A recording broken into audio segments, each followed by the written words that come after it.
Welcome back. In this episode, we will explore what self-silencing is. I want to start with a quote from my book, Stop Self-Silencing, which defines what it is perfectly. At its core, self-silencing is when we hold back our thoughts, dismiss our own ideas, opinions, and perspectives, all because we fear the potential consequences. It's a self-imposed barrier that prevents us from speaking out and sharing who we are with the world. And I feel that this does express it and explain it fully. It's all about dismissing our own opinions and ideas because we think something is going to happen to us. And very often it is just these perceived fears. So let's illustrate this a little bit more.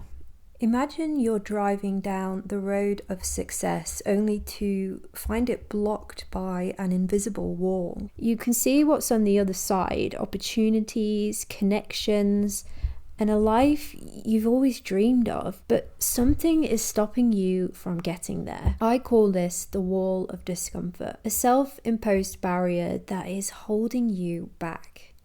And I hit this wall myself. It caused me to hide away, only sharing bland, generic content on social media and deliberately avoiding the spotlight.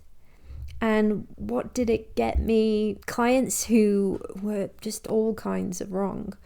I remember one client in particular who left me in tears after pretty much every conversation.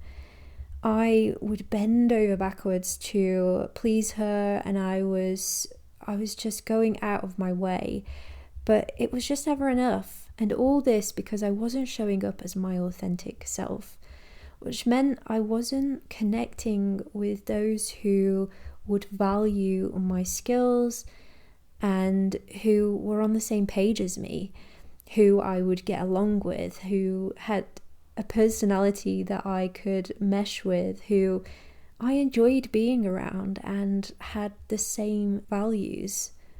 So what is causing this, and why do we have this barrier, and how does it feel? For me, it was a mixture of fears and doubts stopping me in my tracks. I had this sense of foreboding and a deep worry and anxiety in the pit of my stomach. And so I was hiding who I was. I felt I had to put on this professional persona. And even before I started my own business, I used to love colouring my hair, at least the ends of my hair, in pinks and blues and purples and all sorts of bright shades. But I felt that this was really unprofessional.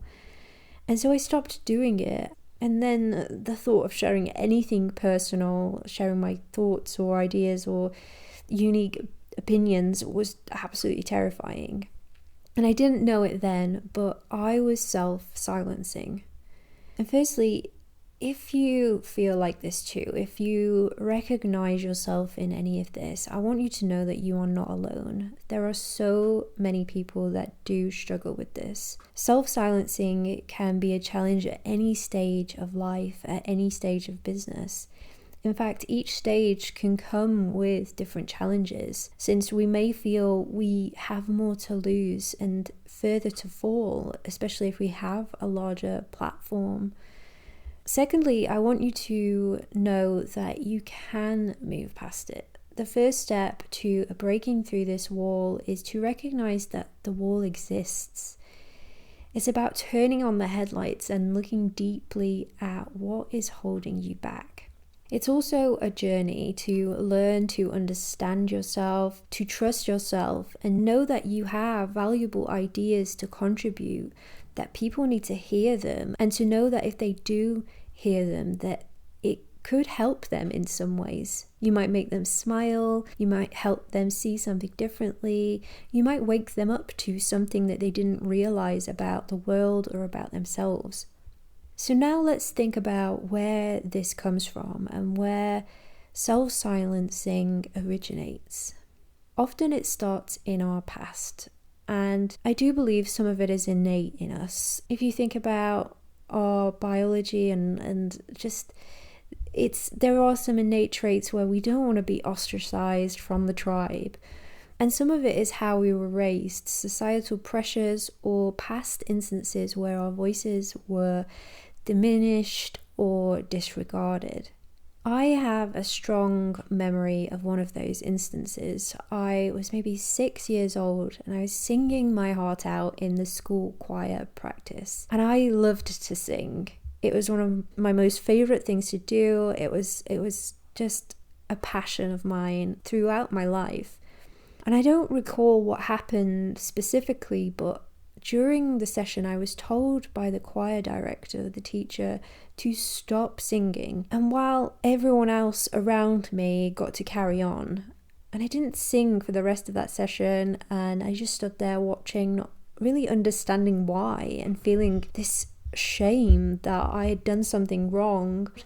Maybe I was being too loud, or I wasn't singing it right, or I was out of tune. And sadly, I didn't go back to choir practice after that. So can you pinpoint any times in your life where you were made to feel that voicing something or being loud or expressing yourself in some way was wrong? Because of these things, because of these instances, we often start to tone down our expressions, our behaviors, and learn to say what we think other people want to hear. We suppress who we are in order to be accepted. And today's digital world brings a whole new level to this.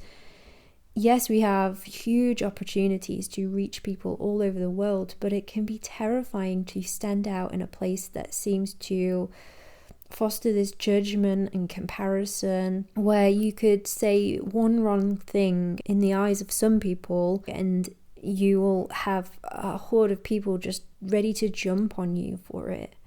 And we see this with other people, and it happens time and time again. And so even if we've not had that experience, we are seeing it happen right in front of us, and that also contributes to this fear. The problem is we are so worried about fitting in and being liked that we lose our authentic voice.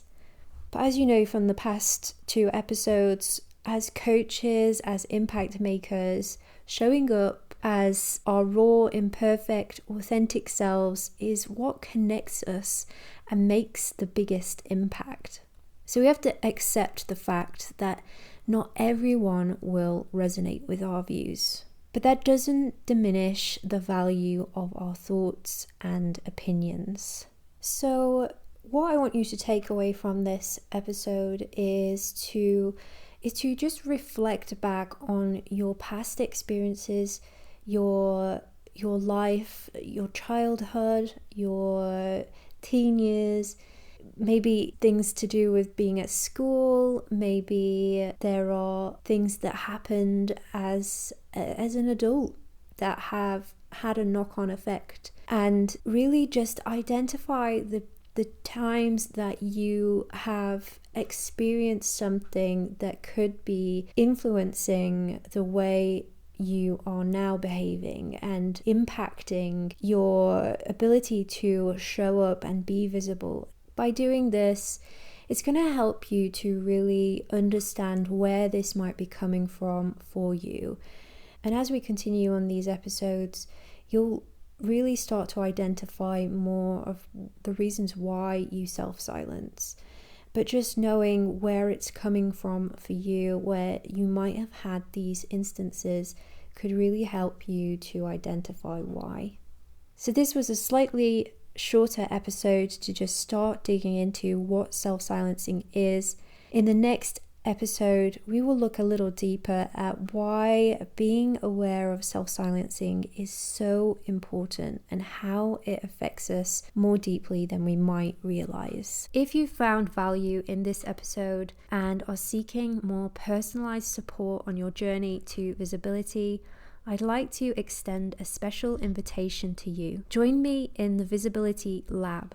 This unique space is designed for individuals like you who are ready to amplify their voice, embrace their authentic selves, and make a genuine impact.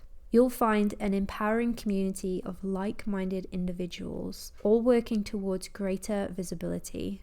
So if you're ready to step out of the shadows and into your light, to stop self-silencing and make the impact that you've always dreamed of, then join us in the Visibility Lab. Visit fifimason.com/TVL to find out more.